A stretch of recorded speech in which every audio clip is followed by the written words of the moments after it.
జగిత్యాల జిల్లా లక్ష్మీపురంలో దారుణం చోటు చేసుకుంది.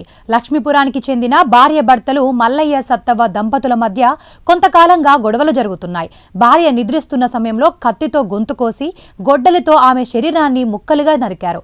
నిందితుడి కోసం పోలీసులు గాలిస్తున్నారు. ఈ ఘటనపై పోలీసులు కేసు నమోదు చేసి దర్యాప్తు చేస్తున్నారు. ఈరోజు లక్ష్మీపూర్ గ్రామం జగిత్యాల రూరల్ మండలంలో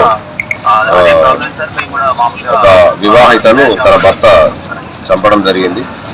ఈరోజు తెల్లవారుజామున సమయం సుమారు 2 గంటలకు భార్యాభర్తలు ఇద్దరే ఇంట్లో ఉన్న సమయంలో వాళ్ళిద్దరికీ వ్యక్తిగతంగా ఉన్న సమస్యల వల్ల గొడవల వల్ల అది మనసులో పెట్టుకొని భర్త భార్యని కత్తితో గొంతు కోసి అదేవిధంగా గొడ్డలితో నరికి చంపడం జరిగింది.